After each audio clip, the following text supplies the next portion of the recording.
नमस्कार विद्यार्थियों, मैं आर.एन. मीना, शैक्षिक अधिकारी संस्कृत, राष्ट्रीय मुक्त विद्यालय शिक्षा संस्थान के स्टूडियो में आपका हार्दिक स्वागत करता हूं। आज हम संस्कृत विषय की माध्यमिक स्तर की प्रथम पुस्तक के प्रथम अध्याय सुभाषितानी पर चर्चा करेंगे। सुभाषितानी का अर्थ होता है सुंदर वचन, और इस विषय पर अधिक चर्चा के लिए आज हमारे स्टूडियो में उपस्थित हैं श्री PM वर्मा जी, सहायक प्राध्यापक संस्कृत, हिंदू कॉलेज, दिल्ली विश्वविद्यालय। नमस्कार वर्मा जी। वर्मा जी, सबसे पहले मैं चाहूँगा कि सुभाषितानी पद का अर्थ आप हमारे विद्यार्थियों को थोड़ा विस्तार से बताएं। सुभाषितम, सुष्ठु भाषितम अर्थात अच्छी तरह से कहे गए वचन, सम्यक वचन। सुभाषित पद अपने आप में एक व्यापक पद है जिसके हम 3 पक्ष देख सकते हैं। पहला पक्ष है पद लालित्य, दूसरा अर्थ गांभीर्य और तीसरा उपदेश। तो पद लालित्य इसका कला पक्ष कह सकते हैं और अर्थ गांभीर्य जो कि भाव पक्ष कहा जा सकता है। कला पक्ष और भाव पक्ष मिलकर एक शब्द चमत्कृति को उत्पन्न करते हैं जिसको कि एक उपदेशात्मक भाषा के रूप में दिखाया गया है। तो सुभाषित वचनों का माध्यम से कवि या लेखक या विद्वान लोग एक व्यवहार ज्ञान प्रदान करते हैं। व्यवहार ज्ञान किस तरह का होता है, उपदेश की भाषा किस तरह की होती है, इसके बारे में बताना चाहूँगा कि इनका सुभाषित वचनों का जो उपदेश है वो कांता सम्मित उपदेश होता है। हमारे संस्कृत साहित्य में 3 तरह के उपदेश बताए जाते हैं। पहला प्रभु सम्मित, दूसरा सुहृद सम्मित, तीसरा कांता सम्मित। प्रभु सम्मित उपदेश वैदिक साहित्य में देखने को मिलता है। प्रभु सम्मित उपदेश की भाषा आदेशात्मक होती है। वेदों में जो वचन है उनके अंदर आदेशात्मक पुट होता है, जैसे कि यजेत स्वर्ग कामा है कि जिसको स्वर्ग की प्राप्ति करनी है वो यज्ञ करें। दूसरा जो उपदेश है वो है सुहृद सम्मित। सुहृद सम्मित उपदेश सलाह परक होते हैं। सलाह परक किस रूप में कि वो सलाह मानी भी जा सकती है और नहीं भी मानी जा सकती। तीसरा है कांता सम्मित। कांता नाम होता है नारी का, अर्थात नारी जैसे अपने रमणीय शब्दों में सुंदर वचनों से बात रखती है और उस बात को न चाहते हुए भी हम कर देते हैं, उसी प्रकार के उपदेश होते हैं कांता सम्मित उपदेश। तो सुभाषित वचनों में भी इसी प्रकार के उपदेश की बात कही जाती है कि इसमें प्रत्यक्ष और प्रत्यक्ष रूप से हम उन बातों को मानने के लिए विवश हो जाते हैं, कर जाते हैं। तो इसी माध्यम से जैसे कोई सच्चरित्र की बात करता है तो श्लोकों के माध्यम से उस बात को करवाने की कोशिश करते हैं। तो इस तरह से कांता समित उपदेश होते हैं सुभाषित वचन। अच्छा वर्मा जी, इनके पद लालित्य के विषय में, इनके भाव पक्ष और कला पक्ष के बारे में भी कुछ बताइए। कला पक्ष की चर्चा की, जैसे कि वाक्य में या पद्य में पदों का समुचित निवेश, कहाँ किस पद को रखना है, यही बात पद लालित्य के अंतर्गत आती है। अब उसमें फिर अलंकारों का प्रयोग कर लेता है कवि। पद लालित्य के अंतर्गत शब्द अलंकार का निवेश किया जाता है। दूसरा अर्थ गांभीर्य जो कि अर्थालंकार से संबंधित है। अर्थालंकार में कवि अपने पद्य को अर्थ की गंभीरता के माध्यम से दिखाना चाहता है कि वो पद शब्द चमत्कृति होने के साथ साथ किस प्रकार के अर्थ का प्रतिपादन कर रहा है। तो सुभाषित वचनों में यही बात बताई गई है। अच्छा वर्मा जी, सुभाषित पदों की जो पृष्ठभूमि है, इनके स्रोत क्या क्या रहे हैं? सुभाषित वचन हम वैदिक साहित्य से ही प्राप्त कर सकते हैं। वैदिक साहित्य में इस प्रकार के सुभाषित पद भरपूर रूप में मिलते हैं। जैसे कि वेदों में इस तरह के पद्य आते हैं कि सत्यम वद, धर्मम चर, स्वाध्यायात माँ प्रमाद, अर्थात सत्य बोलो, धर्म की रक्षा करो। उसके बाद अपना जो लौकिक साहित्य है, रामायण, महाभारत, कथा साहित्य, नाटक और भी संस्कृत साहित्य, इतर जो साहित्य है, बौद्ध साहित्य, जैन साहित्य, सब में इस प्रकार की चर्चा की गई है। जैसे रामायण में हम कहें कि उत्साहवंता पुरुषाः न अवसीदन्ति कर्मसु, अर्थात उत्साही पुरुष जो कर्म में लग्न रहते हैं वो किसी भी प्रकार की परिस्थिति में अपने कार्यों से विमुक्त नहीं होते हैं। उसके बाद कथा साहित्य में हम देखते हैं कि कथाओं के माध्यम से शिक्षाप्रद बातें कही गई हैं। वहाँ भी इस तरह के उपदेश बताए गए हैं। जैसे कि एक कथा में आया है कि अति तृष्णा न कर्तव्या, तृष्णा नैव परित्यज्येत, अति तृष्णा विभूतस्य शिखा भवति मस्तके, अर्थात ज़्यादा लालच नहीं करना चाहिए। ज़्यादा लालच करने से मस्तक पे शिखा उत्पन्न हो जाती है, अर्थात कई तरह के विघ्न आ पड़ते हैं। तो इस माध्यम से यही बताया गया कि हमें जीवन में कभी लालची नहीं होना चाहिए। तो ये पद्य होते हैं। उसके बाद हम नाटक में देखते हैं कि जैसे भास के नाटक में आया है कि चक्रार पंक्ति रिव गच्छति भाग्य पंक्ति, अर्थात जो भाग्य की पंक्ति है वो रथ के पहिए के धुरियों के समान चलती रहती है। जैसे दुख आता है फिर सुख आता है, फिर दुख आता है फिर सुख आता है, इस तरह से सुख दुख का यह क्रम चलता रहता है। तो यह पंक्ति अपने आप में आशावाद का संचार करती है कि हमें आशावादी रहना चाहिए, विघ्नों से नहीं घबराना चाहिए। संस्कृत साहित्य में इस तरह के कई उदाहरण हमें प्राप्त होते हैं जहाँ सुभाषित वचनों का भरपूर प्रयोग लेखकों विद्वानों के द्वारा किया गया है। अच्छा वर्मा जी, ये बताइए कि जो सुभाषित पदों की जो विषय वस्तु है वो जीवन के किन किन पहलुओं कुछ होती है? जी, सुभाषित वचनों में जीवन के कई पहलुओं पर चर्चा की गई है। विषय वस्तु के तौर पे कई सारे पहलू लिए गए हैं, जैसे विद्या, विद्यार्थी, वाणी, धर्म, अधर्म, पाप, पुण्य, सज्जन, दुर्जन, वाणी, इस तरह से। अब जैसे विद्यार्थी का लक्षण बताया गया है कि काक चेष्टा, बको ध्यानम, स्वान निद्रा तथैव च, अल्पाहारी, गृह त्यागी, विद्यार्थी पंच लक्षणम। तो विद्यार्थी को किस प्रकार का होना चाहिए, यहाँ उसके लक्षण बताए गए हैं। पहला कि काक चेष्टा, कव्वे जैसा उसका ध्यान होना चाहिए। बको ध्यानम, बगुला जैसे अपने शिकार पे बिल्कुल ध्यान मग्न होकर खड़ा रहता है शांति से, और जो ही उसका शिकार बाहर आता है वो झपट पड़ता है। उसी तरह से विद्यार्थी को बगुले की तरह ध्यान मग्न रहना चाहिए अपनी अध्ययन में। उसके बाद है श्वान निद्रा, अर्थात कम नींद लेनी चाहिए विद्यार्थी को, कि जिस प्रकार कुत्ता नींद लेता रहता है उसका पता नहीं चलता कि वो सो रहा होता है या नहीं सो रहा होता। उसके बाद में गृह त्यागी, विद्यार्थी को गृह त्याग की भावना से युक्त होना चाहिए कि वो घर से बाहर जाए तो उसको घर की याद न आए, अलग माहौल में रहने का आदी हो सके। अल्पाहारी, विद्यार्थी को भोजन भी कम ही करना चाहिए क्योंकि ज़्यादा भोजन आलस्य का उत्पादक है। उसके बाद जैसे विद्या के बारे में कहा गया है, विद्या को विषय वस्तु के तौर पर लिया गया है, तो कहते हैं कि येषां न विद्या न तपो न दानम ज्ञानम न शीलम न गुणो न धर्मः ते मृत्यु लोके भुवि भारभूता मनुष्य रूपेण मृगाश्चरन्ति। अर्थात जिनके पास न विद्या है, न तप है, न दान है, न ज्ञान है, न शील है, शील अर्थात स्वभाव, वो लोग पृथ्वी पर भार के समान हैं और मनुष्य के रूप में केवल विचरण करते हैं, उनका कोई योगदान नहीं है। तो श्लोक के माध्यम से, सुभाषित पद्य के माध्यम से ये बताया गया है कि हमें इन सब बातों से युक्त होना चाहिए, अर्थात विद्या से युक्त होना चाहिए, हमारा स्वभाव अच्छा होना चाहिए, तभी हमारा जीवन सार्थक है।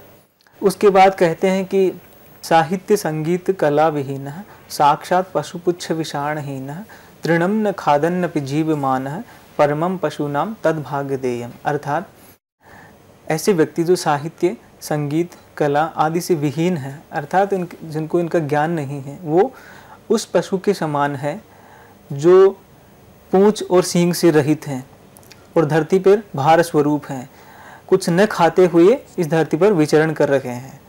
तो इस पद्य के माध्यम से कवि ने यहाँ बताना चाहा है कि हमें साहित्य संगीत कला आदि से युक्त होना चाहिए, अर्थात इन सब का हमें ज्ञान होना चाहिए।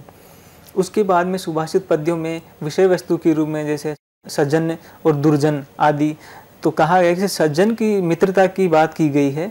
सज्जन की मित्रता दोपहर बाद की छाया के समान होती है, जो शुरुआत में कम लंबी होती है लेकिन धीरे धीरे दीर्घता को प्राप्त करती है। उसी प्रकार सज्जनों की मित्रता भी ऐसी होती है, वो धीरे धीरे दीर्घ होती जाती है, दृढ़ होती जाती है। और दुर्जनों की मित्रता को प्रातःकाल की छाया के समान बताया है, जैसे कि प्रातःकाल की छाया शुरुआत में लंबी होती है लेकिन क्रमशः वो घटती जाती है, उसी प्रकार दुर्जनों की मित्रता भी क्रमशः घटती जाती है। उसके बाद विषय वस्तु के रूप में धन को लिया गया है। जैसे धन के बारे में कहते हैं कि दानम भोगो नाशः तीसरः गतयः भवन्ति वित्तस्य यह न ददाति न भुंक्ते तस्य तृतीयार गतिर्भवति।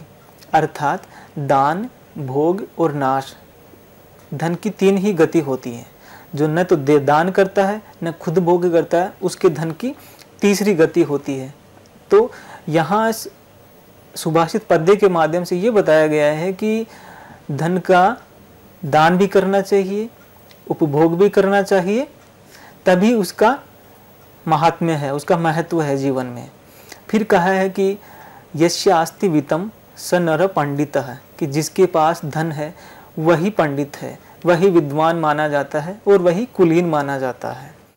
तो इस रूप में धन को विषय वस्तु के तौर पर लिया गया है। फिर वाणी के बारे में चर्चा की गई, वाणी को सुभाषित पद्यों में किस तरह से प्रयुक्त किया है। वाण्ये का समलंग करोति पुरुषम, हारा न चंद्रोज्वला, न स्नानम न विलेपनम न कुसुमम, न अलंकृता मूर्धजा। अर्थात वाणी ही पुरुष को समलंकृत करती है, न कि चंद्र आदि हारा आभरण है वो उसको अलंकृत नहीं करते। या संस्कृता धार्यते, जो कि संस्कृत लोगों के द्वारा धारण की जाती है, सुसंस्कृत लोग जिसका इस्तेमाल करते हैं, उसका प्रयोग करते हैं। धर्म के बारे में बताया गया है, धर्म के लक्षण बताए गए हैं सुभाषित पद्यों के माध्यम से।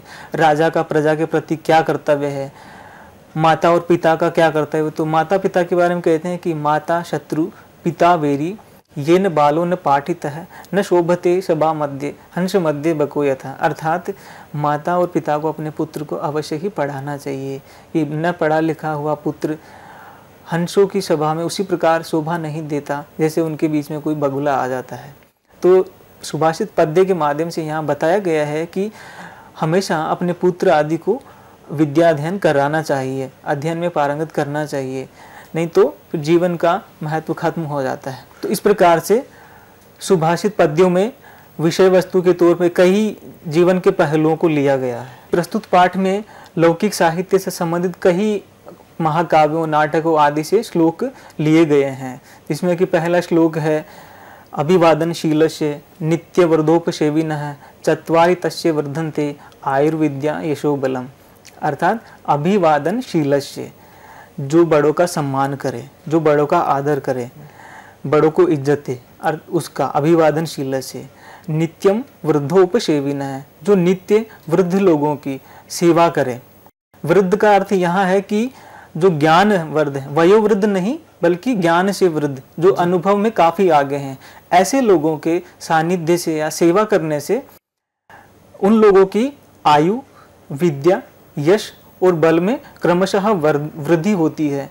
आयु में किस प्रकार वृद्धि होती है कि वो आशीर्वाद रूप में देते हैं तो आयु की वृद्धि होती है। फिर विद्या, उनके सानिध्य से विद्या का अर्जन करता है, विद्या अध्ययन करता है तो क्रमशः उसकी विद्या की वृद्धि होती है। फिर यश, जब वो अच्छा विद्वान बनेगा, अच्छा ज्ञाता बनेगा तो उसके यश में अपने आप ही प्रसार होगा। उसके बाद बल, जब आदमी अच्छा ज्ञान अर्जित कर लेता है, सुसंस्कृत हो जाता है, अच्छे गुणों से संपन्न हो जाता है, तब उसमें अपने आप में एक आत्मविश्वास स्वतः पैदा हो जाता है। तो प्रस्तुत श्लोक के माध्यम से कवि ने यही बताया गया है, कवि ने यही बताया है कि अभिवादन करना चाहिए, सम्मान करने योग्य लोगों का सम्मान करना चाहिए। दूसरा कि जो अनुभवी लोग हैं, ज्ञान में वयोवृद्ध हैं, उनके सानिध्य से विद्या का अर्जन करना चाहिए।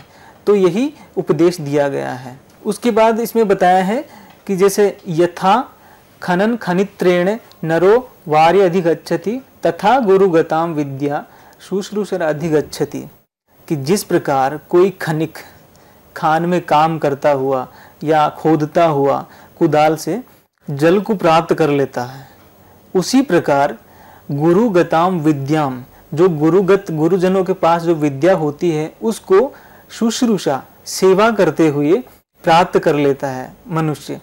तो प्रस्तुत सुभाषित पद्य के माध्यम से यही बताया है कि कर्म में लगे रहना चाहिए, अनवरत काम करते रहना चाहिए। कि जिस प्रकार कुदाल करते करते, अभ्यास करते करते उसको जल मिला, उसी प्रकार गुरुजनों की सेवा करते करते विद्या की प्राप्ति हो रही। तो यहाँ अनवरत विद्या अध्ययन की बात कही गई है। इसके बाद है सत्येन रक्षते धर्मो विद्या योगेन रक्षते मृजया रक्षते रूपम कुलम वृत्तेन रक्षते। सत्येन रक्षते धर्म है, धर्म जो कि एक व्यवस्था है, उसकी रक्षा कैसे की जा सकती है? सत्य से, सत्य भाषण करने से धर्म की रक्षा की जा सकती है। दूसरा विद्या योगेन रक्षते, विद्या अर्थात जो ज्ञान है उसकी रक्षा कैसे की जा सकती है? योगेन, योग अर्थात अभ्यास। तो निरंतर अभ्यास करते रहने से विद्या दीर्घ काल तक अपने साथ रहती है। उसके बाद मृजया रक्षते रूपम, रूप जो अपना रूप है उसकी रक्षा मृजया स्वच्छता, उबटन आदि लगाने से, शरीर पे उबटन आदि का लेप करने से जिस प्रकार स्वच्छ रहने से अपना सौंदर्य निखर कर आता है, उसी प्रकार कुलम वृत्तेन रक्षते, और जो कुल है, वंश, परिवार, उसकी रक्षा सच्चरित्र, सद आचरण से करनी चाहिए। तो प्रस्तुत सुभाषित पद्य के माध्यम से आचार्य लोगों ने यही बताया है कि सत्य बोलना चाहिए, निरंतर अभ्यास करते रहना चाहिए विद्या का। तीसरा है कि जिस प्रकार रूप की हम स्वच्छता से रक्षा करते हैं, उसी प्रकार कुल की भी रक्षा करनी चाहिए। वो कैसे? सद आचरण से, सच्चरित्र से कुल की रक्षा करनी चाहिए। उसके बाद बताया है वृत्तम यत्नेन संरक्षेत वित्तम एति च याति च अक्षीणो वित्ततः क्षीणो वृतस्तस्तु हतो हतः। अर्थात कि यत्नेन वृत्तम, अपने चरित्र की रक्षा करनी चाहिए। हमेशा प्रयास से अपने चरित्र की रक्षा करनी चाहिए, न कि धन की, क्योंकि धन तो आता जाता रहता है। वो धन आता है, चला जाता है, फिर आता है, फिर चला जाता है, तो उसका कोई उतना महत्व नहीं है। धनम एति च याति च, आता है, चला जाता है, लेकिन एक बार चरित्र चला गया तो पुनः नहीं आता। इसलिए यत्न से, अभ्यास से अपने चरित्र की रक्षा करनी चाहिए। बताया है आखिर में कि अक्षीणः वित्ततः, अक्षीणः न क्षीणः, क्षीण कमजोर, रहित, जो धन से रहित होना, जो व्यक्ति धन से तो संपन्न है लेकिन चरित्र से हीन है, वो मृत प्रायः है, अर्थात वो मरे हुए के समान है। जिसके पास धन तो है लेकिन अच्छा चरित्र नहीं है, उसकी कोई कद्र नहीं है, लोग उसकी बातों का सम्मान नहीं करते, उसको हेय दृष्टि से देखते हैं। तो इस प्रस्तुत सुभाषित पद्य के माध्यम से यह बताया गया है कि हमें हमेशा सदाचारी रहना चाहिए, हमारा चरित्र कलंकित न हो, हमारा चरित्र हमेशा स्वच्छ हो। धृति, क्षमा, दमो अस्तेयम, शौचम, इंद्रिय निग्रह, धीर विद्या, सत्यम अक्रोधो, दशकम धर्म लक्षणम। तो यहाँ धर्म के 10 लक्षणों की बात की गई है। तो यहाँ मैं बताना चाहूँगा कि धर्म किसे कहते हैं। धर्म अपने आप में एक बहुत व्यापक शब्द है जो कि कई बातों को अपने आप में समेटे हुए। धर्म का अर्थ यहाँ तथाकथित धर्म का लक्षण नहीं है कि हिंदू धर्म है या मुस्लिम धर्म है, फारसी धर्म। यहाँ धर्म एक व्यवस्था के बारे में बताया गया है। व्यवस्था एक मानव केंद्रित व्यवस्था, जिसमें स्व केंद्रित मन अपने आप को कैसे नियंत्रित किया जाए, उसी व्यवस्था का नाम यहाँ धर्म बताया गया है। तो पहला है धर्म का जो लक्षण दिया है वो धृति, धैर्य धारण करना, अर्थात हमेशा अपने आप को धैर्य से युक्त रहना चाहिए। दूसरा बताया है क्षमा, हमें माफ़ करने वाला स्वभाव से युक्त भी होना चाहिए, कि क्षमाशील होना चाहिए। ऐसा नहीं कि तुरंत क्रोध आ जाए और हम किसी का नुकसान कर बैठें। उसके बाद है दम, दम अर्थात मन को वश में करना, क्योंकि मन की गति बहुत तेज होती है, मन चंचल होता है, तो मन को वश में रख कर पाना बहुत बड़ा काम है। तो हमेशा मन को वश में करने की कोशिश करनी चाहिए। चौथा है अस्तेयम, अस्तेय का अर्थ होता है चोरी न करना, अर्थात कभी भी हमें अनुचित साधनों के द्वारा चोरी नहीं करनी चाहिए या चोरी करने का भाव भी मन में नहीं आना चाहिए। तो ये भी एक धर्म का लक्षण बताया गया है। फिर है शौचम, शौचम का अर्थ है पवित्रता। पवित्रता कई तरह की हो सकती है। पहली है मन की पवित्रता, शरीर की पवित्रता, सामाजिक पवित्रता। तो मन, कर्म और वचन तीनों की पवित्रता यहाँ वांछनीय है। तो ये मन की पवित्रता धर्म के लक्षण के रूप में स्वीकृत है। उसके बाद है इंद्रिय निग्रह, सांसारिक विषय वस्तुओं से अपनी इंद्रियों को हटा लेना, अर्थात सांसारिक विषय वस्तु में जब अपनी इंद्रियां लगती है तो हमारा मोह भंग हो जाता है, ध्यान विच्छेद हो जाता है, हम उन कामों को करने लगते हैं जो वांछनीय नहीं है, जो हमारे पतन का कारण बन सकते हैं। तो इस रूप में इंद्रिय निग्रह को धर्म का लक्षण माना है। उसके बाद भी अर्थात बुद्धि, बुद्धि से युक्त भी होना चाहिए, विवेक ज्ञान होना चाहिए कि अर्थात उचित और अनुचित क्या है इसका विवेक कर लेना ही बुद्धि है। उसके बाद है विद्या, मनुष्य को ज्ञान भी होना चाहिए। उसके बाद सत्यम, अर्थात हमेशा सत्य वचन बोलने चाहिए, असत्य कभी नहीं बोलना चाहिए। कहा भी गया है सत्यम ब्रूयात, असत्यम, अप्रियम असत्यम अप्रियम सत्यम न ब्रूयात, अर्थात सत्य बोलो लेकिन अप्रिय सत्य भी मत बोलो। फिर है अक्रोध, क्रोध न करना, अर्थात मनुष्य को कभी क्रोध नहीं करना चाहिए, क्योंकि पल भर का क्रोध हमें बहुत नुकसान पहुंचा सकता है। तो इस प्रकार धृति, क्षमा, दम, अस्तेय, शौचम, इंद्रिय निग्रह, धी, विद्या, सत्यम, अक्रोध, ये सारे 10 धर्म के लक्षण बताए गए हैं। तो इस प्रकार इन प्रस्तुत अध्याय में अप्रत्यक्ष रूप से विद्यार्थियों के लिए ये सारी बातें बताई गई हैं कि विद्यार्थियों में विद्यालय स्तर पे इन सब बातों का विकास हो, ताकि एक अच्छे भावी नागरिक की कल्पना की जा सके। अच्छा वर्मन जी, हमारे सामाजिक जीवन में और जीवन के अनेक पक्षों में इन सुभाषित पदों का क्या महत्व है? सुभाषित पद्य जीवन को आधारित बनाकर ही रचे गए हैं। जीवन के बहुत सारे पहलू इनमें रखे गए, जैसे हमने बताया कि विद्या है, सज्जन, दुर्जन, मित्रता, धन्य, वाणी, तो ये लगभग हमारे विकास के लिए ही है। सामाजिक, इनसे नैतिक आदर्शों का विकास होता है। दूसरा, मानवीय सद्गुणों का विकास होता है, सामाजिक जिम्मेदारियों का बोध होता है, तो हमें जीवन में आगे बढ़ने के लिए प्रेरित करते हैं। एक तरह से पथ प्रदर्शक का काम करते हैं नैतिक वचन। ये जो सुभाषित हैं इनमें नैतिकता के भंडार हैं।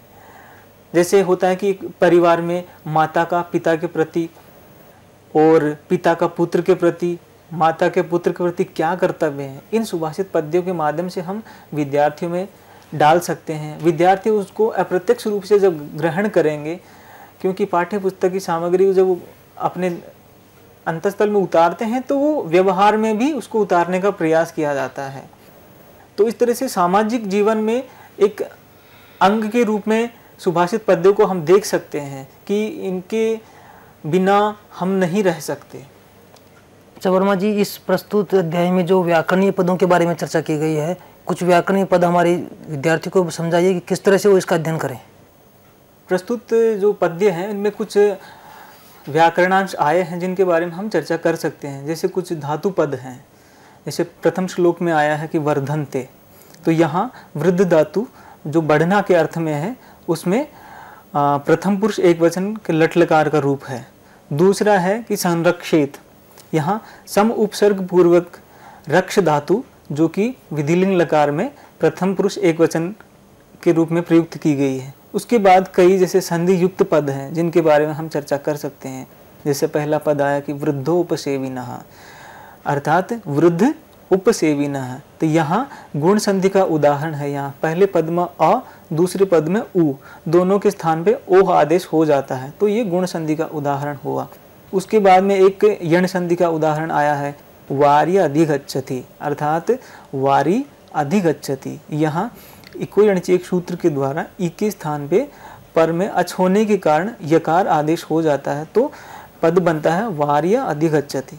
आज के इस कार्यक्रम में हमने सुभाषितानी पद का अर्थ, इसकी विषय वस्तु, इसके महत्व, जीवन में इसका उपयोग, समाज के लिए जो लोक कल्याणकारी बातें हैं, इसके बारे में हमने चर्चा की।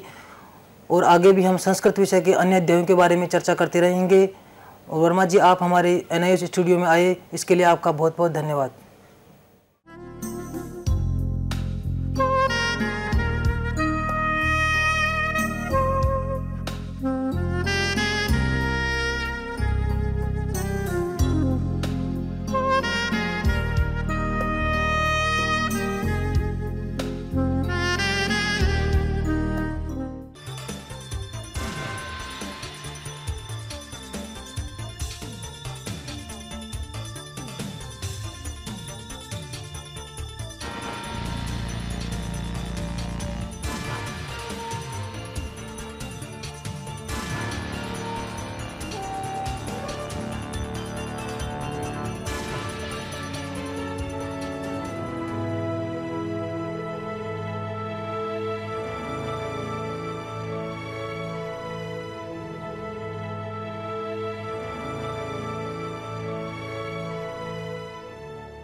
घर बैठे पाएं राष्ट्रीय मुक्त विद्यालय शिक्षा संस्थान यानी NIOS में एडमिशन, वो भी एकदम आसान तरीके से, जिससे शिक्षार्थियों को होगी समय और धन दोनों की बचत। NIOS से शिक्षा कभी भी कहीं भी। शिक्षार्थियों, क्या आप जानते हैं NIOS में एडमिशन लेने का सरल और सुगम तरीका, जिससे शिक्षार्थियों को ऑनलाइन प्रवेश लेने में सहूलियत मिलती है। NIOS में प्रवेश की प्रक्रिया पूर्णतया ऑनलाइन है। शिक्षार्थी घर बैठे इंटरनेट द्वारा प्रवेश के लिए सबसे पहले NIOS की वेबसाइट www.nios.ac.in पर लॉगिन करें। अपना ईमेल आईडी और पासवर्ड डालकर अपना पंजीकरण करें। पंजीकरण के बाद लॉगिन करने पर ऑनलाइन प्रवेश हेतु आवेदन पत्र खुलेगा। आवेदन पत्र को निर्देशानुसार भरें और प्रिंट आउट लें। इस प्रिंट आउट पर अपनी फोटो संलग्न करें। ऑनलाइन प्रवेश के लिए शुल्क हेतु भुगतान के तरीके हैं: क्रेडिट कार्ड के द्वारा, डेबिट कार्ड के द्वारा, राष्ट्रीयकृत बैंक के ड्राफ्ट के माध्यम से, जो कि सचिव NIOS नई दिल्ली या नोएडा के पक्ष में देय हो।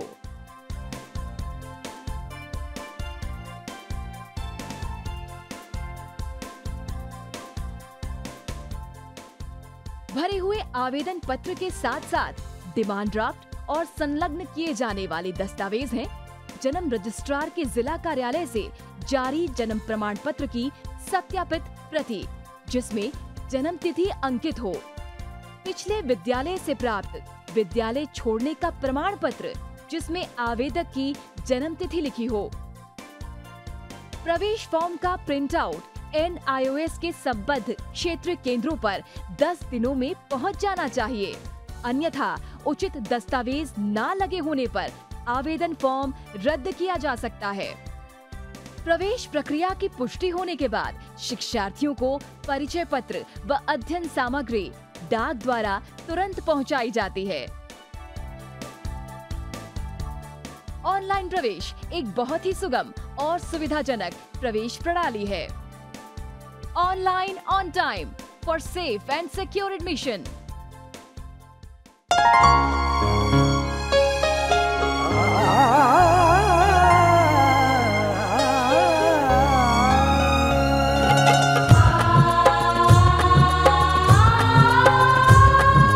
जीवन ये प्रकाशित करने, राहों को आलोकित करने, हम अपना दीपक स्वयं बने, हम अपना रास्ता स्वयं चुने।